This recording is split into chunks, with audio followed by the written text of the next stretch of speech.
So, starting with that breaking news out of the United States, a woman accused of procuring underage girls for the convicted sex offender Jeffrey Epstein has herself now been arrested by the FBI. The British socialite Ghislaine Maxwell is accused by multiple women of recruiting them for Epstein and his friends to abuse. Jeffrey Epstein, you remember, took his own life in prison while awaiting trial in August of last year. More details now with Gabriel Elizondo, who's following the story from New York. Gabriel. Yes, we're being told that Ghislaine Maxwell was arrested in New Hampshire, which is a state just north of New York City, early this morning, on this Thursday morning. She has in custody by the FBI, and we're expected to hear more from the Southern District of New York prosecutors here within the next hour or so. The U.S. has unsealed the... Ghislaine Maxwell was arrested in Bradford, New Hampshire by FBI special agents and NYPD detectives from the FBI NYPD Crimes Against Children Task Force. Okay, we're going to leave that press conference for just a moment because we can actually now speak to retired FBI Special Agent Richard Marquise. He's joining us now from Washington. Richard, there we have it. The charges have finally formally been announced by the FBI.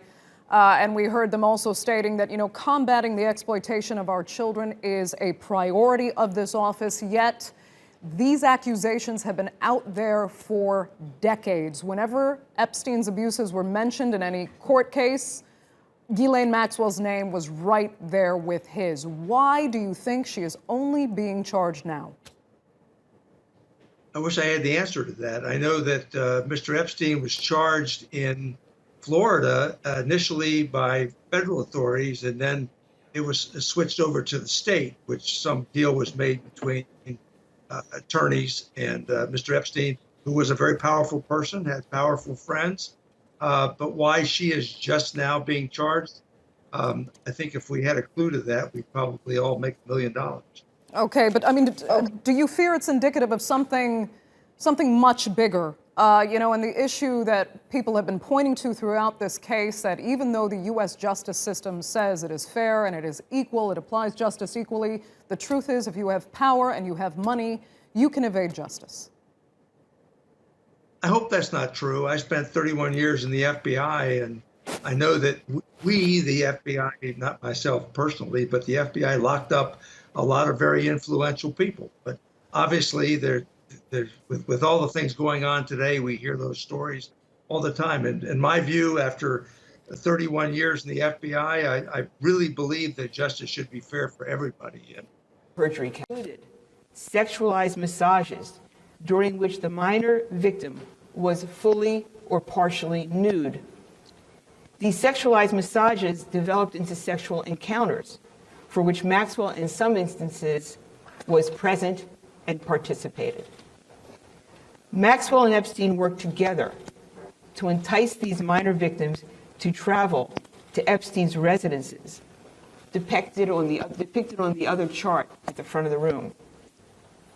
His residence in New York City on the Upper East Side, as well as Palm Beach, Florida, and Santa Fe, New Mexico.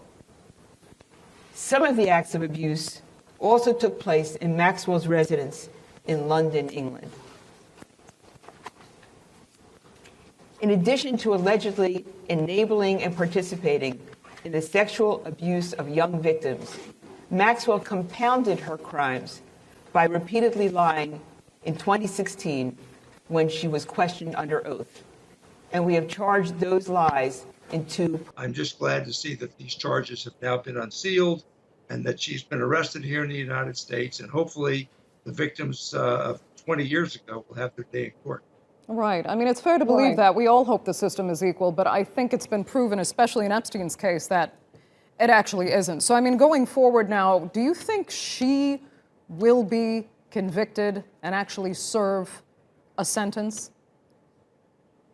Well, that's difficult to say, because when you start to think about allegations that go back between 1994 and 1997, she's probably has a lot of money, can probably hire a very good defense lawyer that could bring the credibility of the victims. I don't know that there's physical evidence.